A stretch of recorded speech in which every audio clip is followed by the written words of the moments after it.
Hey everybody. I've been thinking about Iraq recently because I looked at the crude oil production numbers and how those are coming out to be very great for the Western oil companies that have come in to develop the fields. And I've noticed the media has put Iraq off of the table recently. They don't really report on it anymore. Uh, when it was U.S. troops that were being bombed, of course it was in the news every day, but now the civilians are the only ones getting killed due to all the instability.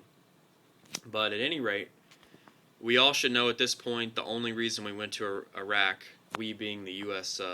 Citizens that are beholden to our government, is that, and some British citizens too, every other country that got dragged into the mess.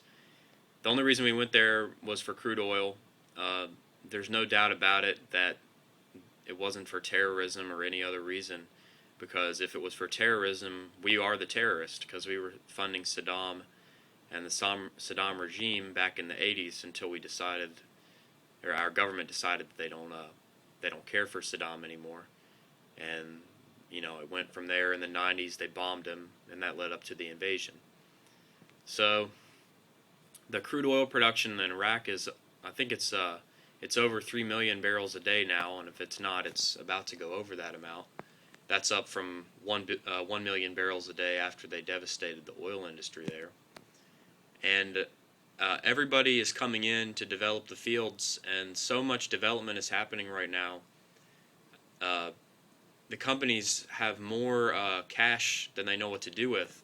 They're developing so many fields already that they don't have the ability to come in and develop more fields. They say it's too risky to develop any more than they're already developing because so many fields are on the market. And at the last Iraqi oil auction, the government tried to auction off a lot of the fields, and for some of them they got exactly 0 bids. Nobody wanted to bid on the fields, at least in a way that would be acceptable to the Iraqi government. Bush is often, he's often said to be very stupid with the whole mission accomplished incident when he got up on the aircraft carrier and had that mission accomplished banner. I think it's important to remember that the people running the U.S. government are not stupid. It's you got to measure the impact of the war and what it's done for the United States government based on the goals. The stated goals were to go in and remove the terrorists, but we all know that the hidden goal of the shadow government, the one that is beholden to the oil company and other corporate interests, is that they wanted more crude oil. And if you want to judge the Iraq war based on what the actual government goal was, you have to say it was a success.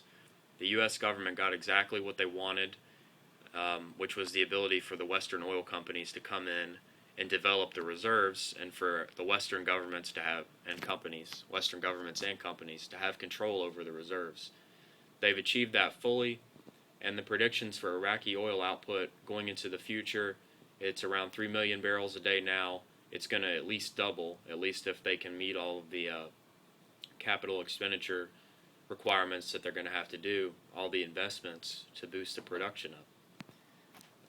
Definitely keep a lookout on what's happening to Iraqi oil production, because even with all of this new capacity coming online in Iraq and in the United States with the shale fields and elsewhere, crude oil prices still can't seem to come below $100. $100, that being for Brent crude. West Texas Intermediate's below $100. It has been for some time. And this just proves how bad the inflation problem is and how bad the real crude oil shortage is. The shortage of conventional crude is pushing the price up. Even though we're producing more crude internationally, the price just can't seem to come down from the over $100 a barrel highs. So just keep a lookout on the Iraqi crude production, and remember that the globalists who run the U.S. government, this is a success for them.